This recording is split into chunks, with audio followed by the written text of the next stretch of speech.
Well, welcome back to the One Big Thing podcast. I am your host, Steve Campbell. I just want to, again, as I always do in these shows, thank all of you that have been part of this podcast journey with me. This has been a great outlet for me to inspire and to encourage others. And I told you that in this process with every guest, I get encouraged myself. So I'm very excited about my guest for today. But as a quick reminder, you can listen to the One Big Thing podcast on any major podcast platform. But if you want to, you can also watch along with us. I know my father and my mother are avid fans. They watch on YouTube. You can head over to NQR Media. That's NQR Media on YouTube and watch this episode today with really a guest who's been a dear friend since my childhood. I want to welcome into the One Big Thing podcast studio my good friend, Peter Englert.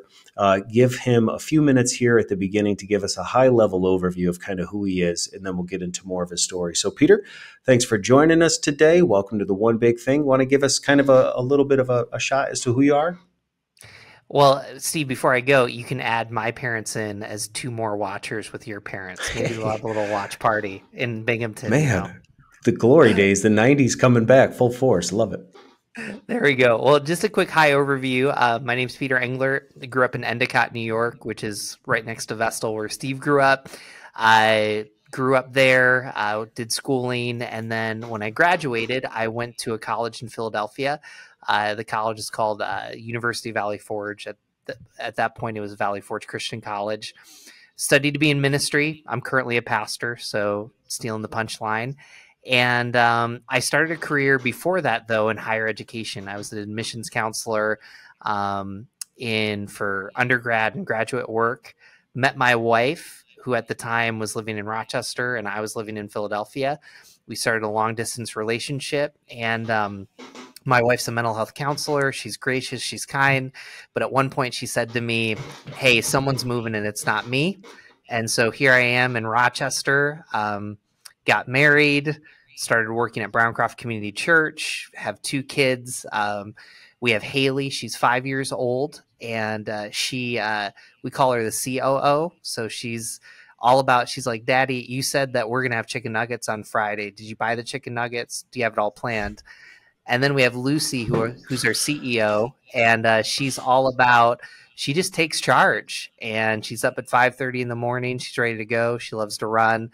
And then, so I've been serving at Browncroft Community Church for the last 9 years. I serve primarily what we call small groups. So we have about 70 groups with 10 to 12 people, building community, growing spiritually. I host a podcast, which we had Steve on. I'd encourage you to listen to that. It's called Why God Why. So just excited to be on the One Big podcast. And that's kind of just a general overview.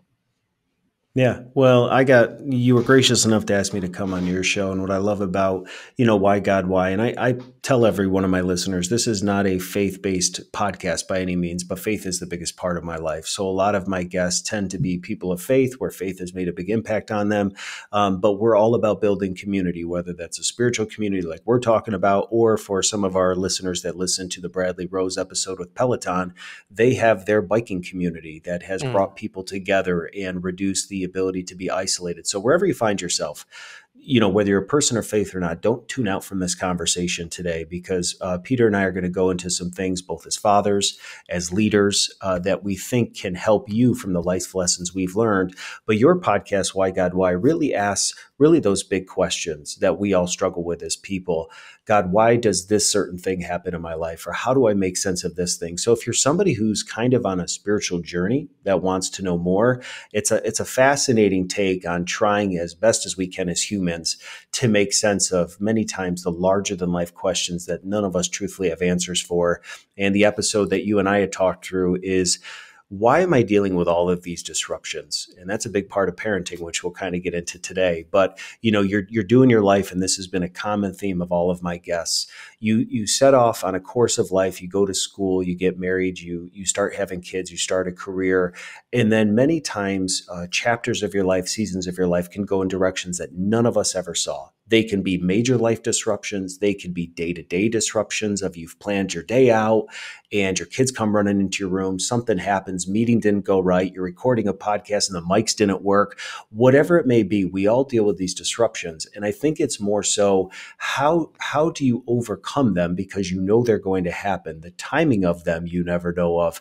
But we all know that, as Bradley said, it could have been a stroke in your life. As Coach Jim talked about in the last episode, it was losing scholarships and being dealt a bad hand at his time when he coached me at Rutgers. But it's what you do coming out of that that really defines you as a person. So I want to honor you as my guest by telling my listeners, go support Peter on the Why God Why podcast.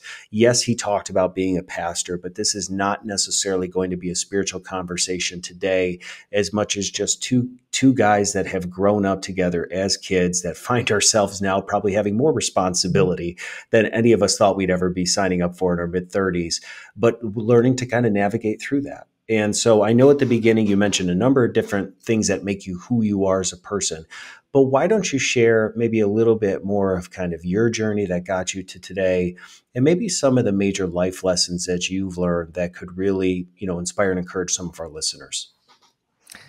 Yeah, so before we got started, you're like, hey, tell us what the one big thing is. So I guess I'll just kind of come right out. Hopefully you keep listening. But I think what I've learned with my life is, faithfulness builds trust, and faithfulness transforms you. So if I'm just going to do it in one word, it's faithfulness. And, I think about that. I'm actually going to ask you a question. This is what happens when you get two co-hosts together. But, part of my journey has just been learning faithfulness. And I use that word intentionally as opposed to consistency. The Greek word for faith is tied to belief and action. And I think sometimes when we talk about consistency, our friends that are entrepreneurs or Epicureans, or they love to kind of start new things, they fear that they're going to be placed in this box that I have to do it this way, or all my life has to be there that way. And one of the things that I love about this podcast, about the one big thing, is learning what your one big thing is and being radically faithful with that. So we're talking about families, we're talking about our jobs, but just to back up, and I just want to kind of share that because all throughout my life, I've just been called to an extra level of faithfulness. So I graduated college. I lived in Springfield, Missouri for 5 months. And that was a really seminal time. I would have told you that was a terrible time. I was in grad school. I had just graduated from college. Felt like I was at the top of my game. And I was working at a school cafeteria, taking theology and psychology classes. And it just felt like the biggest waste of time. But what happened there was some humility that was developed, and there was something about consistently coming, even when you don't want to be somewhere. And then later on, I got my job as an admissions counselor. I spent a lot of time with families, and part of the faithfulness that I learned was there's a unique life stage about parents sending their kids to college. And in this moment, they need to know, with all the craziness going on, can I walk with someone? Can they be there with me? And I guess I'll lead off here and then I'll kind of tee it back to you. But really, the journey of faithfulness, it came to when I met my wife, Robin. We met randomly at a conference. We started a long distance relationship, and we started FaceTiming pretty much every night. I mean, Apple, if you're listening to this, my first iPhone was the week that I met my wife. So that's kind of where I put everything with smartphones. And there came a point in my life where I felt called to be a pastor. And I think that there's uniqueness about a calling to the pastor, but some of you, I think, also have that similarity that you feel called to be an engineer, you feel called to be an entrepreneur. And it's weird in your life when you feel called to do something and it's not right in front of you. So in my life, in that moment, I kind of put that dream and that calling on hold. And I said, I've met this great woman. I don't care what I have to do. I'm just going to move to Rochester, New York and marry her. I had no idea I was going to end up here. And I think those simple acts of faithfulness, of kind of trusting and just kind of working my way, I mean, I landed at pastoring, and I know that not everyone's about faith here, but I just kind of wonder, I think sometimes we can get so focused on one area of our life that we're not focused and in tune with the other areas and how they work out. So, I'll end it with this kind of thought, but Philip Yancey in the book Disappointed with God says faith is believing in advance what only makes sense in reverse. So if you take that faith of, I'm going to go through things in my life that I won't understand, if faithfulness is kind of the overdrive of, I'm going to keep doing what I feel like either God or I feel called to do, and just see what happens.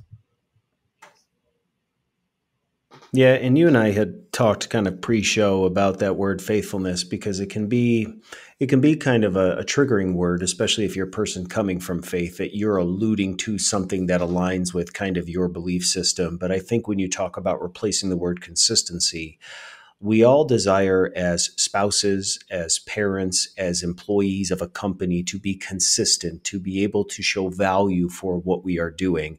But replacing it with the word faithfulness adds a layer of intimacy. It adds a layer of something that is beyond just, being uber consistent at what you do. And I love that concept because, your story is very similar to Rachel's story from episode 2, where we talked about where does our identity come from? And again, if you're new to the One Big Thing podcast, I encourage you, with every new listener that we add, what I typically hear from them post the show that they listen to is I went back and I listened to all your other episodes. So to all of you guys, it means the world to me as the host that you would go back and listen to other episodes because each one of them has been unique. I don't always know necessarily where my guests want to take the conversation, but it always comes out exactly how it was supposed to. And that's a lot like life. That's a lot like what you're talking about here. But Rachel had talked about in her episode of this vision of being at one point a ballerina and at another point going into marketing and doing high level marketing. In her very first opportunity, she got asked to come and basically fill the front desk as an admin person and talk about kind of a womp womp when you're like, well, this isn't necessarily what I envisioned or I dreamed about or I journaled about. This is kind of a way step back as far as a career path. But what she talked about is she had a choice. She could have been offered that opportunity to work as an admin front desk person, which she didn't want to do, and say, you know what, I respectfully decline, which, okay, no one would have, batted an eye at that.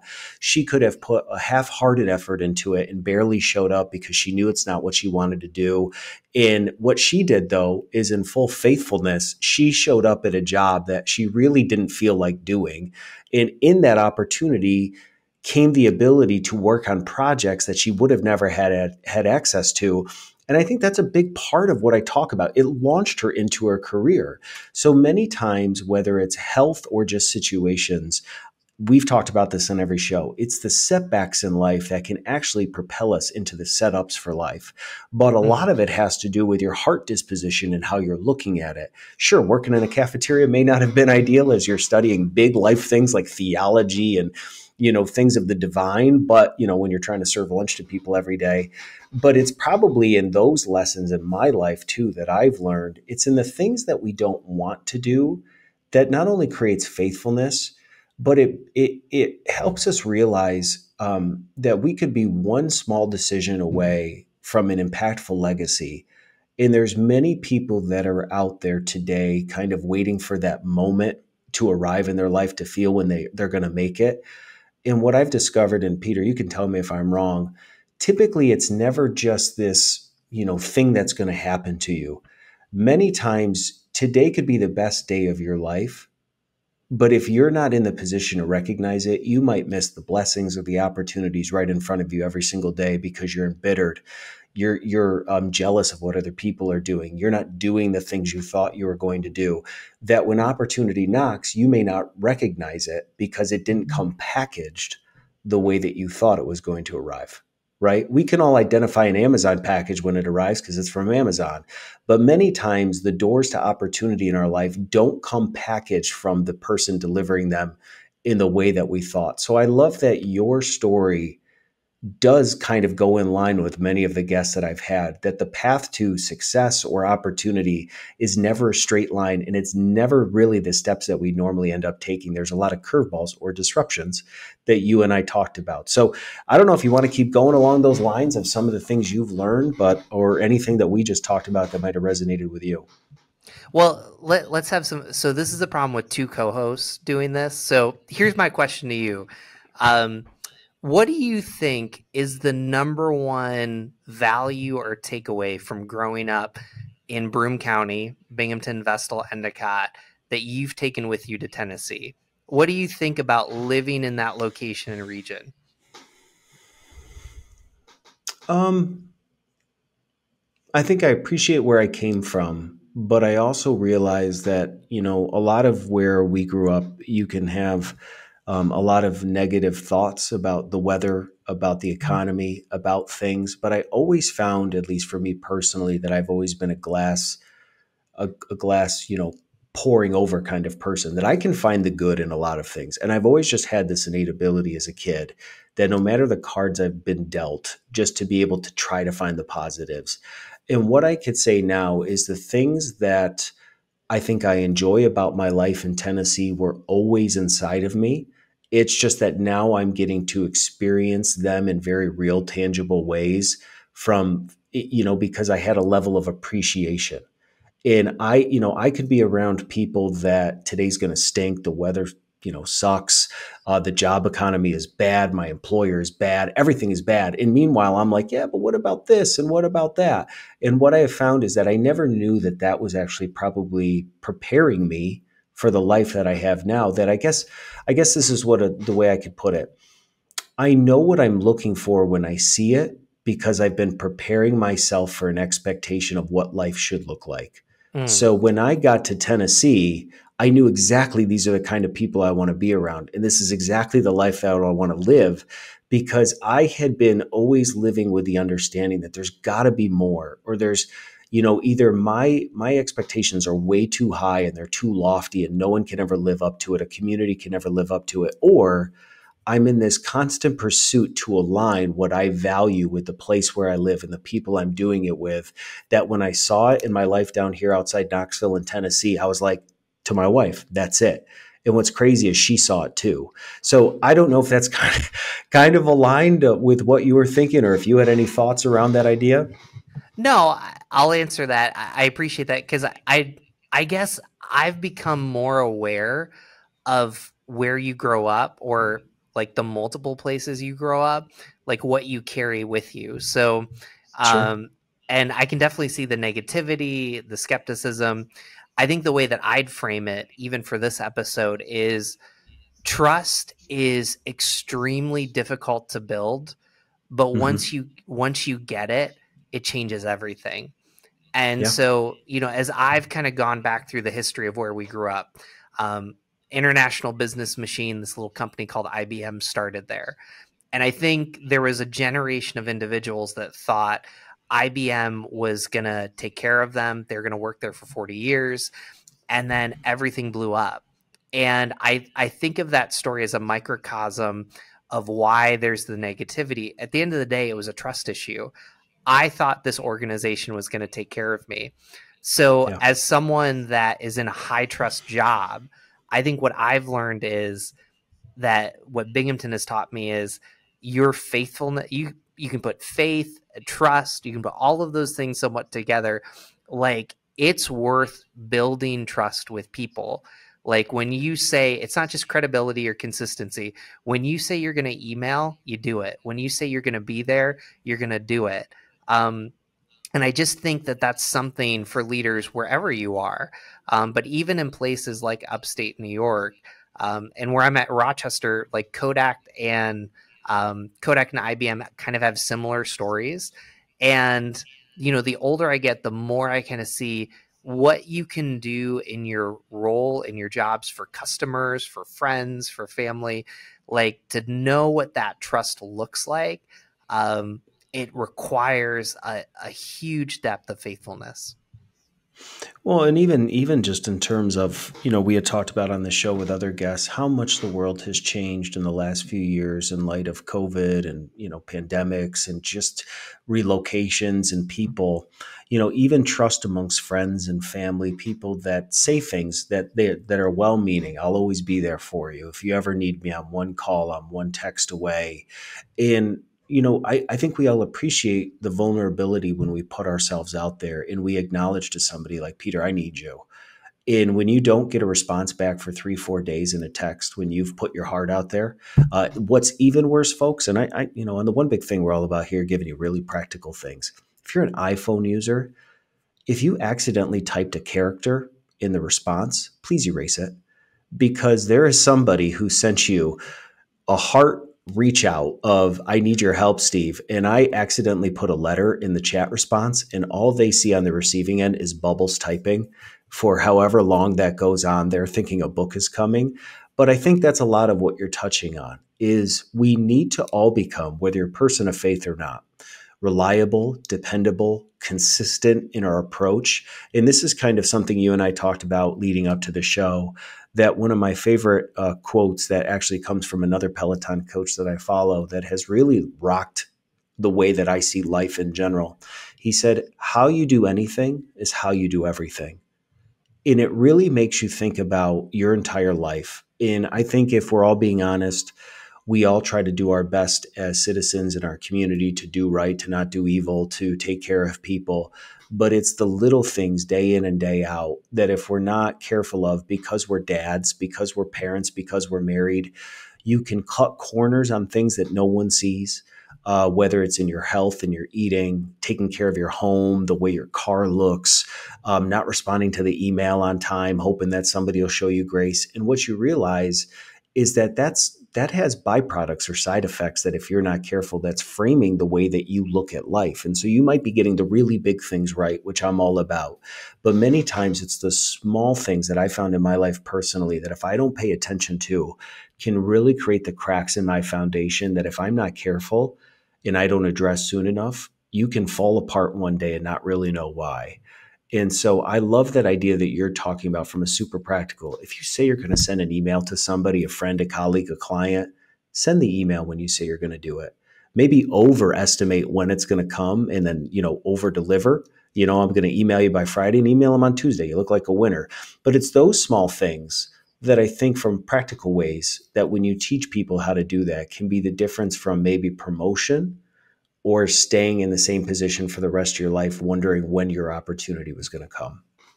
Hey, let's focus in though on the text message and the email, because let's just get super practical here. Yep. So if you're in Gen Z and you're in your 20s, I want to say I almost did this as like a LinkedIn post. I would give you one piece of advice if you want to, get promoted, if you want to grow, respond to your email in 24 hours. Like that's my like number one thing. And I know it's a different generation, and as millennials, no one likes us. Boomers don't like us. Gen Z doesn't like us. But I would just say this: number one, if you're in your 20s, just responding in 24 hours or even 12 hours, if it's not a weekend, and we'll kind of get to there on that. That's one thing I just want to throw out there. But the second thing with what you said, because this is a super practical podcast, let's talk about when you get that text message or that phone call that you don't know what to do with. And I think we think that there's two options. Option number one, I have to respond to everything that's in this email or text with a text. Option number two is just ghost the person. What if there's like a third or fourth option? Like if you want to build faithfulness and credibility, what if like another option is, hey, I really appreciate you sharing this. Can I have a couple days to process and respond to you? Hey, I just want to let you know I received this. I want to, follow up with you. And I think that there's little things like that. Or, hey, thanks for sending this. Can we talk later about this? And they're all kind of the same. But I think there's something about when you get something really difficult, acknowledging it and letting the person know that you received it. And that does something for people. That helps them, because we've all been on the side of the emails and the text messages, and we've waited. And I understand that there's anxiety when you receive that, but I think it just buys you time and helps that person to know I'm here, just so they're not looking at the three little dots. Yeah, and there's totally grace because there's times where I try to be Johnny on the spot and get back to people, but life happens. You know, your kids walk in the room, and so practical standpoint, you're trying to be better in your marriage about not being on your phone so much when you're around your spouse or your kids. So you practically set your phone down on the nightstand and you go about your day. But as you're doing that, you get a text from Pete Englert that's like, "Hey man, I need to talk to you," and you read it and you set your phone down because you're trying to be good about being around your spouse. There's been a day or two that goes by and I'm like, oh gosh, I didn't even respond to Peter. That's okay to send that text and say, I am so sorry. I actually read this the other night. Let me get back to you. That can happen once. When it becomes a pattern that you're always apologizing for not getting back, it might be more of a mindset that's more of an internal attitude that you probably should put your finger on and address, because what that does of building trust with the receiver or the person that sent it to you, and we're not talking about just employer to employee, but friend to friend, sibling to sibling, parent, to just acknowledge, and this is something I train my team on all the time outside of podcasting. If you get an email from a client or somebody who's reaching out to you and you just don't have the time to get back within 24 hours, it is okay to send an email that says, I received your email, putting together some thoughts. Let me get back to you in a few days. Just wanted you to know I received this. You are buying yourself time. What's worse is to read an email, not know what to say, and think you're doing the right thing, waiting 2 or 3 days to respond. You have no idea what is going through that person's mind in 24, 36, 48 hours, where by the time you respond, the opportunity is gone. You've lost a relationship. They've been burnt out. So I think just your points that you're making here of it's okay to not always have all the answers. But I think what's frustrating is when you put yourself out there in work or with your heart in a friendship and you send a text, you will literally wait pins and needles to get some sort of response. And what's frustrating is when you run into that person the next time, you're like, hey, I texted you a while ago. And it's like, oh yeah, I read it. And it's like, and you didn't respond. It's like, oh, I thought I did. It's like, okay. You know what I mean? Like you take a step back on, is this somebody that's trustworthy or somebody who lives up to what they say? So I think your points of just being forthright and honest about where you're at and being able to respond, whether it's to an email. And again, these are all really passive ways to not deal with sometimes things that should be real face-to-face conversations. There are times that when you receive an unwanted text message or an unwanted email from somebody who wasn't able, or maybe they needed to process their thoughts and they weren't able to call you right out on it. Sometimes you, as the person receiving those things, have to have the ability to say, you know what, this really needs to be a response conversation in person, even if it's challenging, because you can spend a lot of time curating the most thoughtful text message or email back to somebody. And boy, they can be misread or misconstrued for what you're trying to say. So I don't know if in your role, and again, we didn't talk about this prior to the show, but you're a pastor. You're somebody who honestly stewards the hearts of people that trust you, that come to you. There's a weight to that, kind of like Jim was as a coach. I mean, have you had experiences, whether they've been tough lessons that you've learned along the way where you thought, boy, man, I blew it, but just in your experience that you've learned, when is it time to pick up the phone? When is it time to have a face-to-face? That's been the difference between addressing things that need to be addressed in person versus, hey, this could all be handled digitally or via email or text messaging. 3 paragraphs means there should probably be a conversation.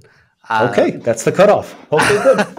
Well, I mean, because if somebody's sending you a heartfelt email, and I'm sure if you interviewed people that I served, whether it's the people that I work with on my team or on the team at church, or if it's people that attend Browncroft and are part of it, the mistakes that I made was responding to the email or responding to the text message. And I think what I've learned is, hey, we probably need to talk about this in person, even if it's Zoom, because even if it's Zoom, even if it's a phone call, I need to hear your inflection. I need to hear what you're saying. I need to be able to say, hey, Steve, can I just clarify that? Now, there's 3 paragraph emails that we all get that they're kind of the old fashioned paper memos that our bosses used to send out. Okay, great. But even with that, to kind of follow up with that. And, I want to come back to our big idea. And Faith is saying, I believe. Faith in something, I believe, I trust. So when you're faithful to someone, you're saying to them, I believe in you. I trust you. So if I believe in someone, I'm going to want to give them my best. I'm going to want to be faithful to them, that I want to honor them. Now, we can't always give a ton of energy, so I want to kind of be careful of that. But sometimes there's not many things that have to be handled urgently, that we can't just say, hey, can we catch up on this? Can we make a phone call? And Yeah. I'm talking to a lot of people that work. Hey, when you get that email, calm down, wait an hour, maybe wait a day, and just stop by that person's office. Hey, am I reading this right? This is what I read. This is what I heard. And I forgot to say, my wife's a mental health counselor, and I think she's been the person that's helped me grow the most about listening, about like coming back to a person like, hey, Steve, I think I heard you say that you're frustrated with me. And everybody thinks that those are just easy things. But when you're upset and you're angry, and so again, kind of coming back to this big idea, when you're faithful to someone, you're saying, I believe in you. Hey, I'm going to learn how to communicate and connect with you in a way that honors you and cares about you. Well, and your wife is in mental health. I was having a conversation with a couple of people a few days ago, and you can tell me if I'm right, wrong, if I'm on the right track, or any thoughts you have. But I think a lot of us in 2023 may have relationships. They might be family relationships, they might be friend relationships, where this idea of boundaries has been almost overused and abused in a way where, like, I'm a total advocate for mental health and well-being and work-life balance and removing toxic people from your life. But I feel like what unfortunately has happened is we've all picked up the book about boundaries, or like keeping people at arm's length that aren't adding to your bottom line as a person.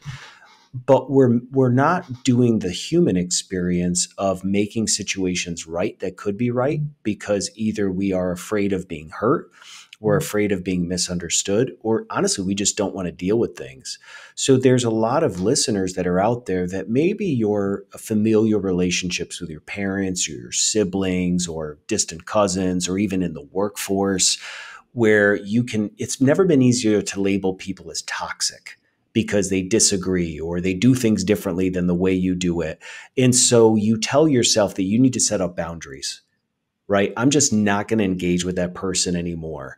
But what I've discovered is that a lot of times we've never had a conversation with the person that has quote unquote offended us or our family or the way we do things.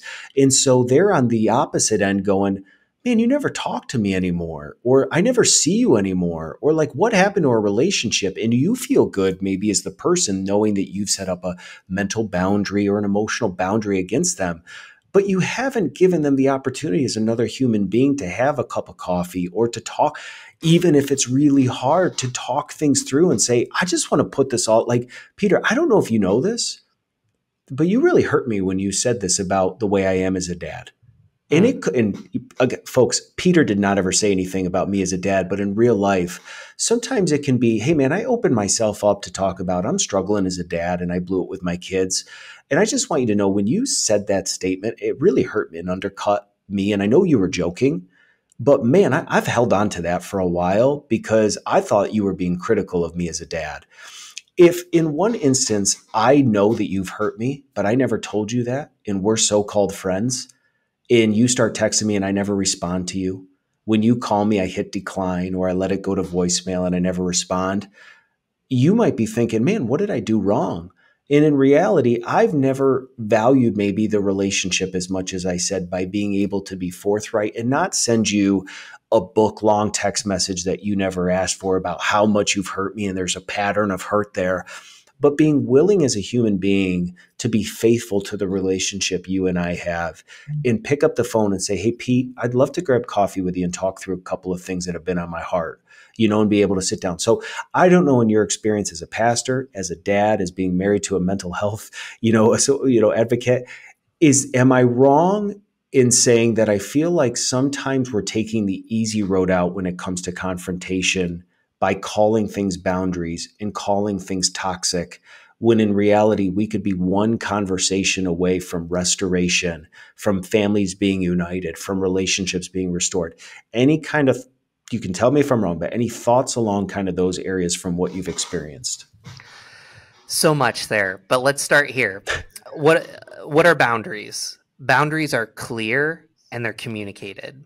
And so and you can still do it on the back end, but you have to hold them, but boundaries are clear and communicated. So let's take an example of this. So as a pastor, I work on Sundays, so that means one day during the week I'm not in the office. That day tends to be Thursday.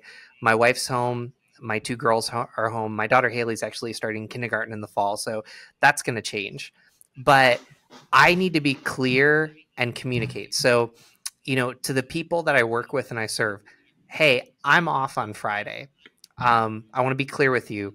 So if you send an email at about 7 o'clock on Wednesday, I'm probably not going to get back to it till Friday morning, at the very latest Friday afternoon. So you have to be clear.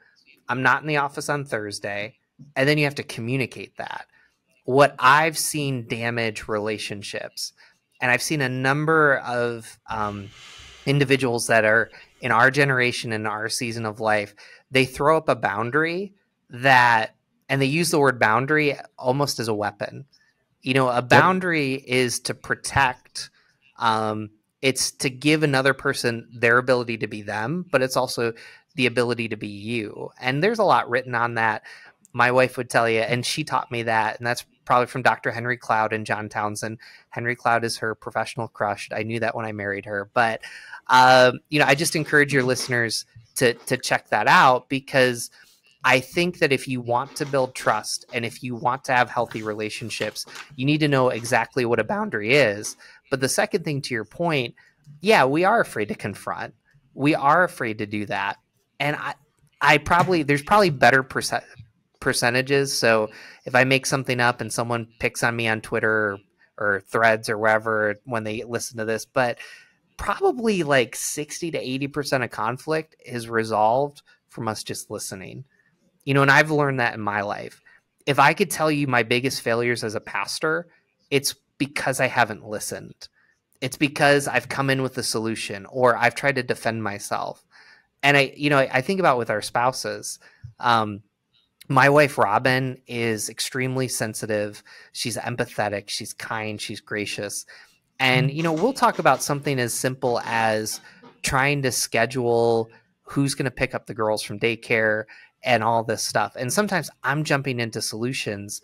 And really what she's looking for from me is, hey, you're really stressed out, or it seems like you're feeling this. What can I do for you? And even in that safer, because we trust each other, we're faithful to each other, all of those big ideas. But you think about that in the workplace, hey, Steve, like in that meeting, it just seems like there was a lot of frustration. There was a little anxiety. It seems like there was some anger. What's going on? Well, when someone said this, or, okay. So Steve, when that person said that, you felt that, oh yeah, that's exactly what it is. Hey, what do you need from me? Most of the time you're just going to say, I just need someone to listen. I don't need the tactic to go back to them. But when you start modeling that, whether you're the lowest person in the org chart or whether you're the CEO, it just changes things. Yeah, and Jim talked about that on the last episode. Is one of his involvements as a coach was developing this skill of empathy, being able to be empathetic and to listen. And that was something that he's a coach, right? We weren't talking about being a pastor of a church. And he learned with his players that there was many times as a coach, you're seen as this authority figure that you believe it's your responsibility to dictate and tell people what to do because you think that's why they're asking your opinion. Many times they're asking your opinion because they want you to listen and they want you to understand what they're going through. And then to model before them maybe opportunities or ways to work through it. But if you find that because if we're not careful, we can all have opinions. And obviously in the world and culture we live in today, there's a whole lot of people that got a whole lot of opinions. And we've never been more divisive as people with those opinions. But to really be able to understand where people are coming from and to show people the grace, especially think about this, man, the way that we are all young parents. We were all raised in houses where we had parents that modeled parenting before us, whether that was good, whether that was bad, whether we've taken on those responsibilities and values as parents ourselves, or maybe we thought, man, I am never going to be like my mom and dad, which to my mom and dad and the Englerts, I know you guys are watching. We love you guys. Great job being parents. But to some of us, you get around other young couples that have kids, and maybe the way in which you raise your kids is very different. There are some parents that are very protective. They don't let their kids do certain things. Some parents are more loosey-goosey and their kids kind of run the roost. And so what can happen is if you don't talk through those things, those expectations, boy, I wonder how many relationships we've all squandered or taken a step back in because we weren't able to have what we think are hard conversations. That's what we tell ourselves. Whether confrontation is so hard because the human brain is so fascinating that we can uncover 1,000 scenarios that could happen. If I bring this up to Peter, that we can play in our head that he's going to punch me or he's going to stab me or he's going to defriend me. And what I have found, and again, you can tell me in your role and what you do, 9 times out of 10, what I thought was going to happen never happens. That I can work myself up so much on, man, I can't bring this to Peter's attention because this is going to happen and this is going to happen. That if I'll actually just address it and address it in a way that I'm coming from a place of because I want to be faithful to see this thing work, not from a place of you didn't know I was going to bring this up and I'm all out going to attack you because I don't emotionally know how to deal with myself. So what I do as a defense mechanism is I lash out at people because that's what my parents did and that's what I do. Dude, we got to stop. We got to start taking more ownership for what comes out of our mouth and the thoughts that we have, that there are a lot of people that will say things like, well, that's just the way I am. Hold on a second. If there's faithfulness between us as friendships, then this relationship deserves more than throwing out the easy, that's just the way I am, or that's the way my parents raised me. And so just working through some of those things is really hard. And many times in my life, it's come because I've blown it in one relationship. So for every person that's a friend with me from this point moving forward, I'm probably a better version than my last friendships, hopefully. Right? That's the goal, because you realize, man, in my last season of life, I blew it with this person. I blew it with that person. And just being able to introspectively look at your own life when you do mess up and think about where did those thoughts come from, or why do I, attack things the way that I do. So I love these ideas of faithfulness across emails, across text messages, across boundaries. But because you deal with this a lot, I didn't know we were going to go here, but I think it is super practical, if I can say that word today. How would you encourage somebody that's listening today that if I told you as a listener, picture the person, the situation, the people that, boy, when they text you, it elicits a feeling. When they call you, it elicits a feeling. When you see them post on Facebook, you get a feeling. You know that there's somebody or somebodies in your head that there's relationships that you probably either need to make right or at least acknowledge what's going wrong so that you can, if a boundary is necessary, set it up. How would you even begin to give somebody steps that they can take to go from, I know that there's relationships I should be, acknowledging or dealing with, versus like, what are the baby steps that somebody can take to at least have those kind of conversations that need to be had? Man, what a great question. It's interesting. I talked with my wife last week and she's been repeating a question. And then I saw my coach on Friday. So I just want to take 2 things from them, just 2 really simple things. The question that my wife always asks is, what's going on inside of you? So when you read that post, when you get that text message, what's going on inside of you? And I don't know if your listeners know this, anger is a secondary emotion. So usually you're angry because you're scared or you're anxious or you're upset. Like there's something else that's going on. And I just think asking that question, like what's going on inside of you, what part of your body is actually tensing up? Is your brain running? And this is from Steve Cuss. He does I'm part of Capable Life, which is a anxiety group. So like he'll tell you all of this, and this isn't me. So I just want to throw that out there. But do you have a hand that's jitter? Like, are you aware? Because we get so focused on the issue that we don't see what's happening in our bodies. But then the Right. second thing is, and this is where my coach on Friday really challenged me, is he said, first of all, number one, what are your values? Because when you're really upset, there's usually a value violation. And that doesn't mean that person is wrong or right. Let's just take the value of randomness versus consistency, or newness versus consistency. Like, you might work with someone that has a bright idea every 10 minutes, and you're the engineer that wants to do things right in a row. Like, just acknowledge that value violation, and maybe that's not the right word, but I think what he challenged me to do, and this is my homework this week, is, hey, what are your values? I have some conflicts with individuals, and he's like, until you know what your values are, like, you're not going to be able to deal with that. So let's just have some fun here. Faithfulness is probably one of my values. So when I'm sitting down with someone, I can't just say, hey, you violated my values. I have to say, hey, I value faithfulness.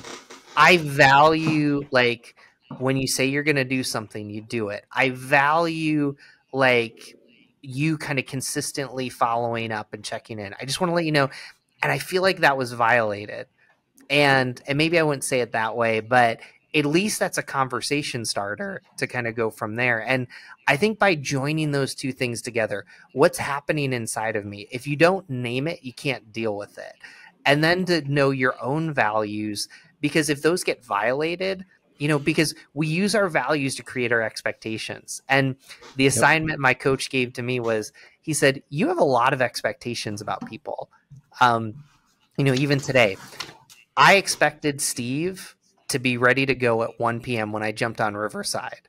Now, and I think the next question to that, which he's challenging me to think about, is that a reasonable expectation, or is that an unreasonable expectation? So, Steve, let's say in the middle of this, you and I get really heated, and you say something that is just kind of off the wall. It probably won't happen, but if one of my values is tact, like, and just kind of saying things the right way, and we got going on something, it's unreasonably for me to expect you to have tact in a high emotional situation. So, like, using some of those things. So number one, what's happening inside of you, and do you know your values, and do you know what's being violated? Those would be kind of the two big things that I would just encourage people. I keep saying, like, it's more than one thing. We're talking about faithfulness, but in these conversations, I think that that's extremely valuable to be aware of yourself. I love that. So what's happening? Taking a mental assessment of what's happening with you, and then what's being violated. I think that that's such a helpful framework, and each one of my guests has given this unexpected framework, which I think is really helpful for people to think through. And I think that's a huge part of what we're trying to get to, is acknowledging when there has been a violation of your values.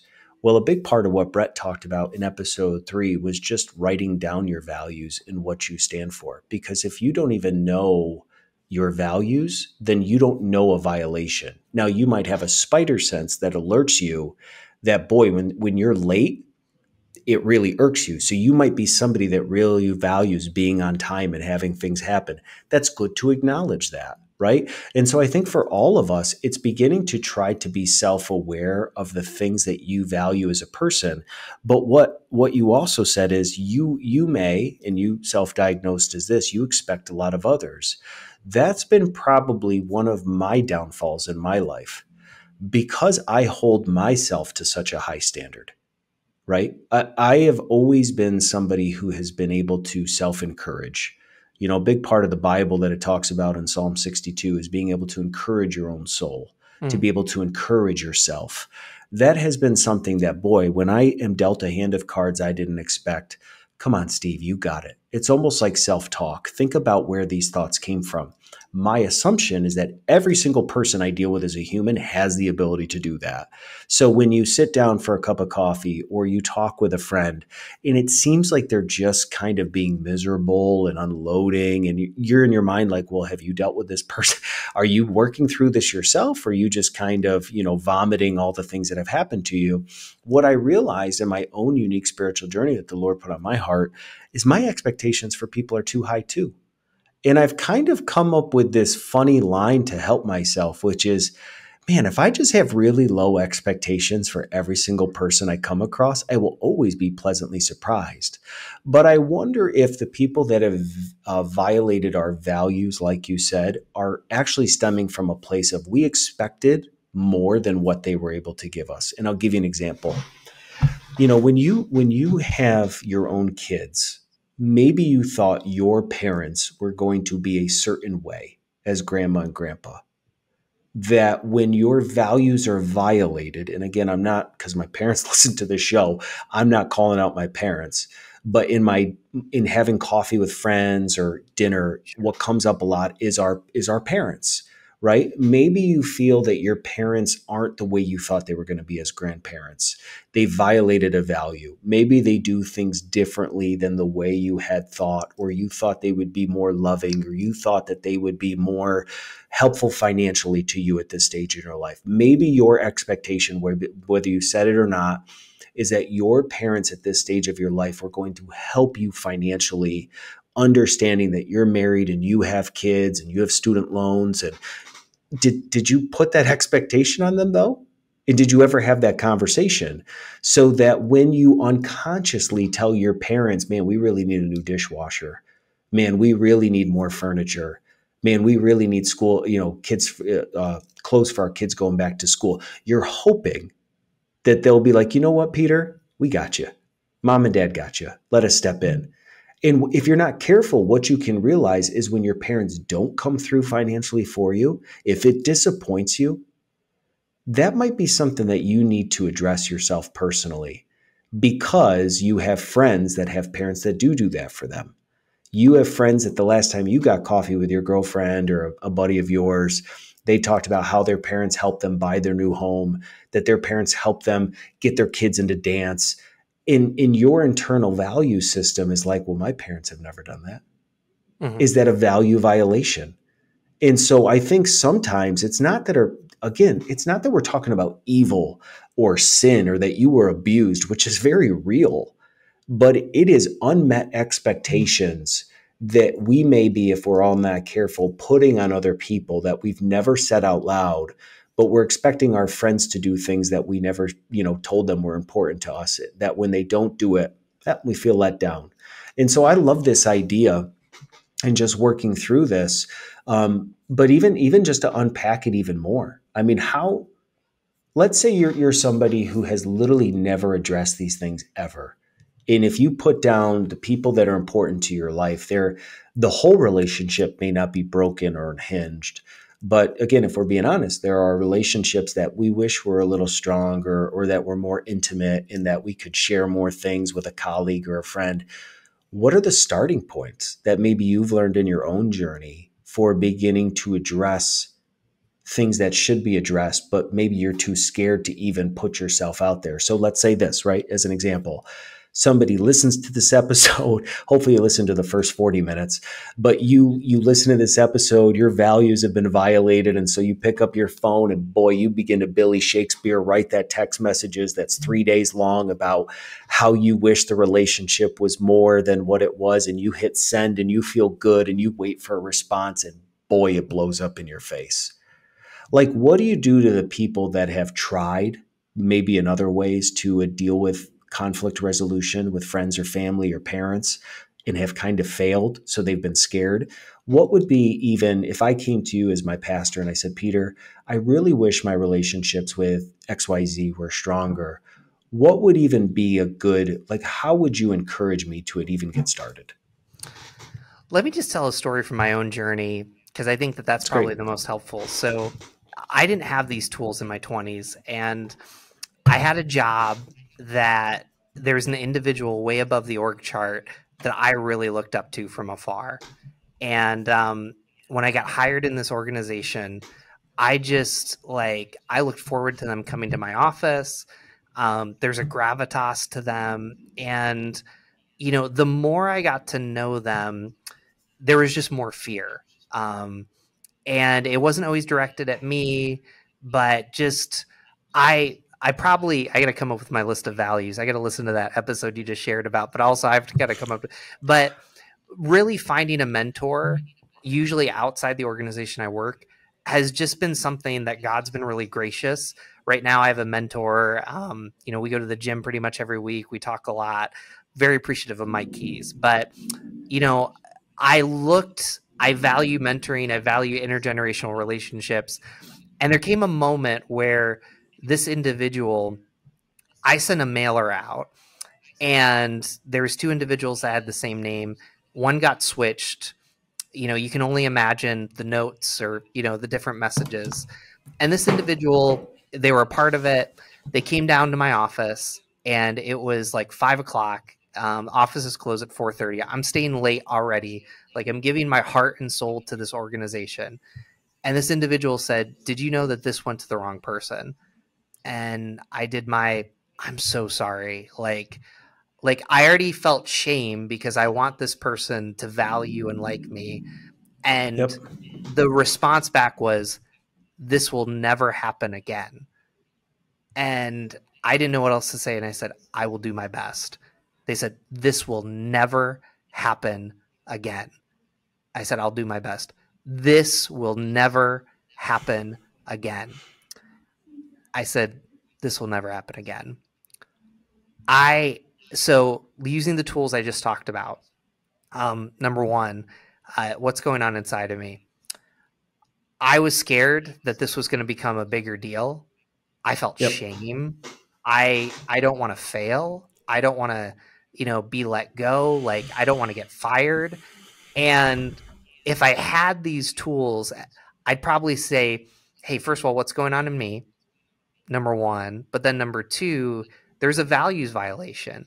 There was, I value you being invested in mentoring in my life. And if you really knew me, you wouldn't handle this. But let me tell you the shift. It's been years since that's happened. And when I think about this individual, they have a ton of contributions to the things that went wrong in their role, but they were also under a lot of stress. I don't know what their day looked like. I don't know what meetings they had. And what if I went to that job not having those expectations on that person and said, "Hey, it's great when you get the attaboy. It's great when they appreciate you, but you don't have to put them as a giant on your shoulders. You don't have to make Yep. them something that they're not." And I wonder, I might have left the job sooner. I might have stayed with some realistic expectations, not low or high. And so I would just encourage our listeners, at some point, you're focused on what's going on in you, but then at another point, you start giving grace to the individual. That doesn't mean you don't hold them accountable, but that means that you kind of see the situation differently. And I think that that's kind of what's missing. And in the Bible, again, I want to be careful. I know all of our listeners are here. Something that's unique about Christianity is we talk about grace and truth. We talk about Jesus coming in grace and truth. If you're overly gracious and not truthful, that's not actually grace. You're just letting people get away with things. And if you're overly truthful without grace, then no one's really going to like you. And there's authors that have talked about it. I think Tim Keller has a quote. We can post that later. But I just want to encourage you that actually, to be really truthful, you have to be gracious. And actually, to be really gracious, you need to be truthful. But I think in this situation, as I walk you through, you focus on what's going on inside of you. This is what I have control over. And then you realize there's something else going inside of them. And that's where it takes wisdom to navigate how you acknowledge, how you take care of that. I don't know if that makes sense. Yeah. Well, I'm thinking about the people that story they appreciate you sharing, but they may not have any relevance to their life and how to apply it. I just had a couple of thoughts that I wrote down. Maybe you're the kind of person that you and your spouse are welcoming your first, second, third, fourth, fifth child into this world. And there are people that mean a lot to you in your life, parents, siblings, friends, and you're so excited, right? And you go to share the big news with whoever it is. And the response is another one.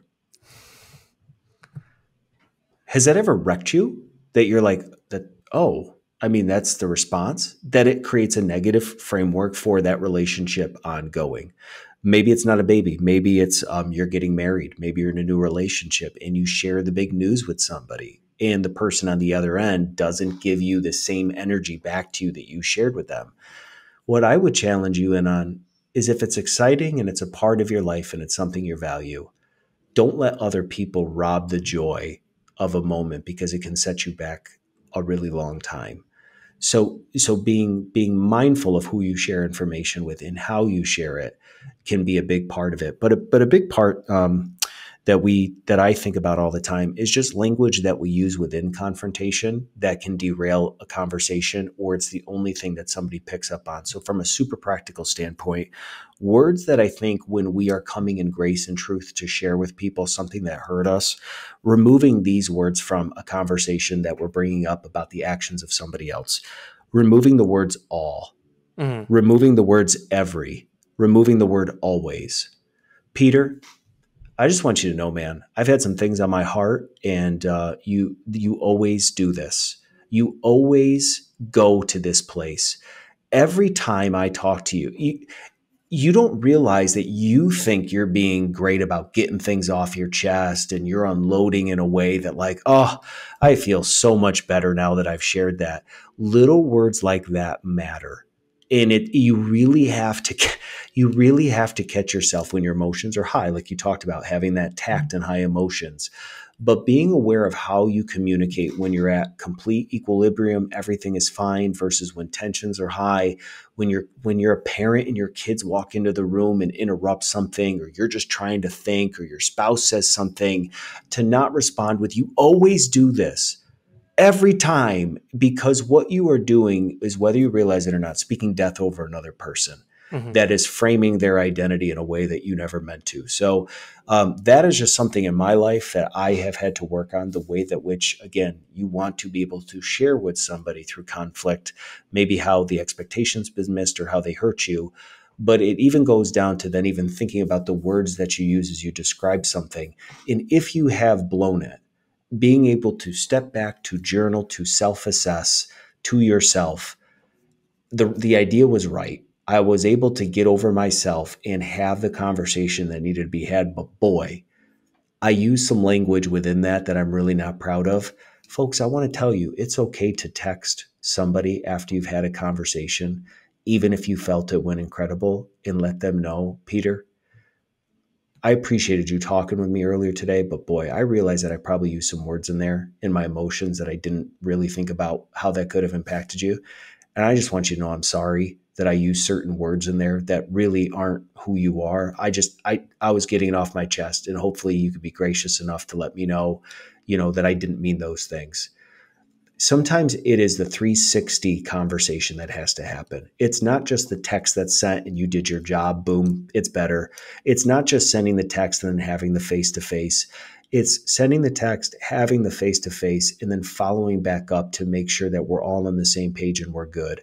And so again, Peter, I love it, because I didn't know that this is everything we were going to talk about today, but I got to imagine in my heart of hearts that conflict resolution, dealing with challenging conversations, toxic or boundaries in our life. Let's be honest, folks, about boundaries that we set up against well-meaning people that maybe really don't deserve to have boundaries set up against them. And it could be stemming from or rooting from missed expectations that should have never been put on another person. Listen to this conversation with your spouse, get them on the same page, take it. But, I want to thank you for coming on the show and sharing everything that you did, because I think you're going to encourage, inspire a lot of people.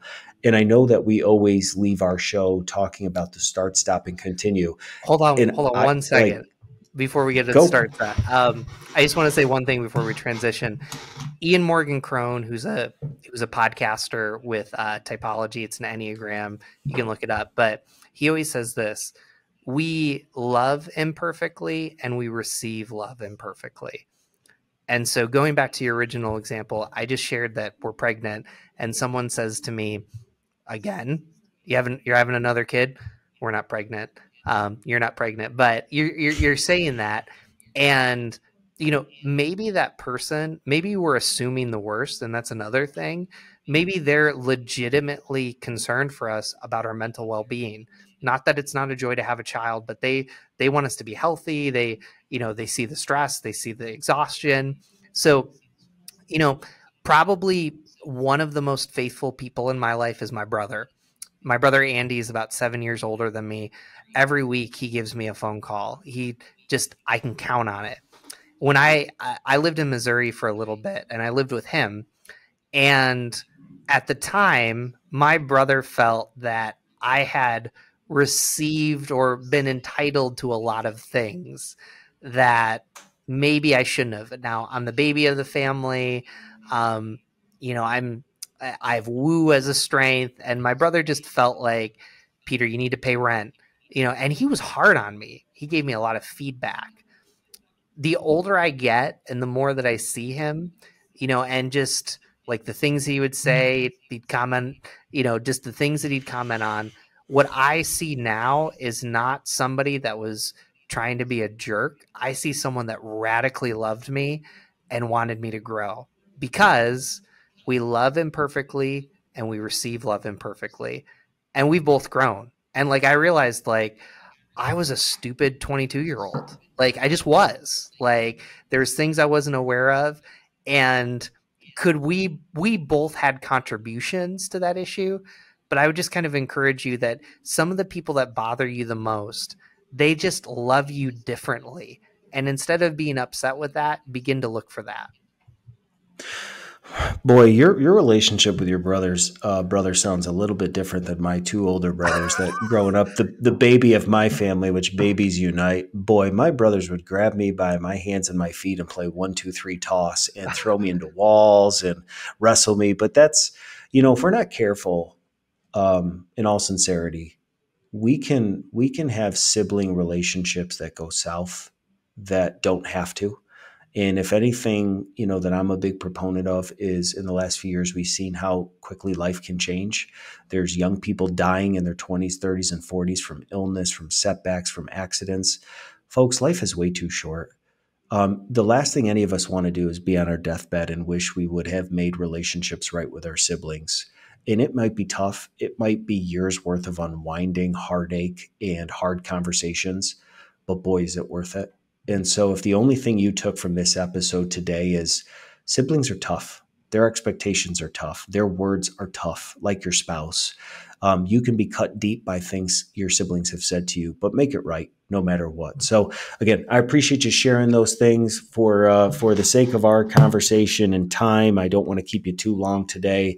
Did you have a start, stop, and continue that you thought you wanted to share with us today?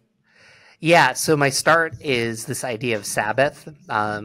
My boss, his name's John Amayo. He's big into it. I know that for some of our listeners, they're not spiritual, but they're spiritual, but they, might not read the Bible or, have different thoughts on Christianity. But, I think in our family, my wife and I, we really want to focus on Sabbathing. And that means working hard 6 days and taking one day where we're together, where we're enjoying each other.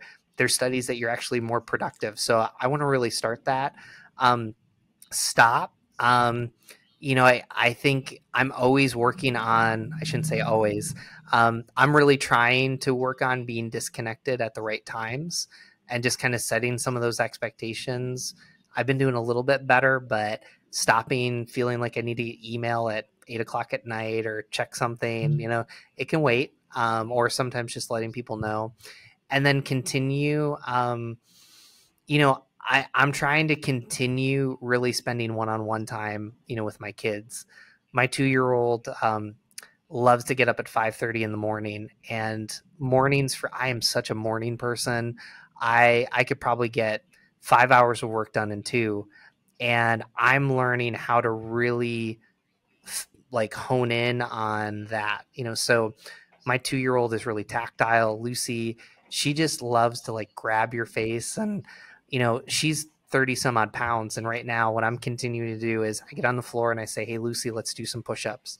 She loves it. I can barely do that many, but I think just continuing to create those moments with your kids and stuff. So there's my start Well, stop. and I can tell you, yeah, I can tell you as a dad, it is so hard because, for me, the thing that I value is quiet time. And really the only quiet time that I get is being willing to get up hours before everybody else gets up. And you can have the greatest intention the night before that I'm going to get up early, I'm going to make coffee, I'm going to go to the gym, I'm going to clear my mind, I'm going to have meditation time, or, for me, it's having a devotional, reading my Bible, cup of coffee. And out at 5:15 walks one of your twins. And they want to spend time with you on the couch, and just, it sounds so bad, but learning how to value that time with your child versus just like, hey, go put on a movie, go in the other room, this is my time. Learning to navigate those things. And again, I think the hardest part is when you have ideas and emotions that come to your mind that you would have never assumed would have ever been there before you ever had kids, that you cherish every moment. And every night putting your kids to bed would be so harmonious and incredible, and kisses and I love yous. And then the next thing you're starting bedtime at 7 o'clock. It's now 9:45 and you're now screaming, go to bed. Like there's just things that you never would have assumed you would have ever been or become. But I think that's the goal, is you don't have to stay there, but it's learning to think through these things. So I love that start, stop, continue. Peter, I do want to thank you, though, as the host of this show, for being willing to come on today. I'm always amazed at where the conversation goes. I did not know that this is where we were going to go today and how much we're going to get into it. But I think your practical insights are really going to help. If anything, if my goal is, if we had one listener that was able to mend or restore one relationship in their life, that can change an entire legacy, an entire generation of families. So that is my one goal. If this episode helps you in any way of that regard, please send me an email. Please reach out to me and let me know I had the conversation and here was the results. I would love to get in touch with you and know how this conversation helped inspire you. But partner, from being kids in Sunday school together to here we are as two grown men doing podcasts together. Thanks for coming on The One Big Thing. Thanks for being so honest and transparent. And we'll put Peter's contact information in the show notes in case you want to get in touch with him. Thanks, Steve. Well, thanks for spending some time with me. Again, my whole purpose of this show is to help you move the ball forward in your life. There's plenty of ways that you can connect with us. You can watch this episode over on YouTube at NQR Media.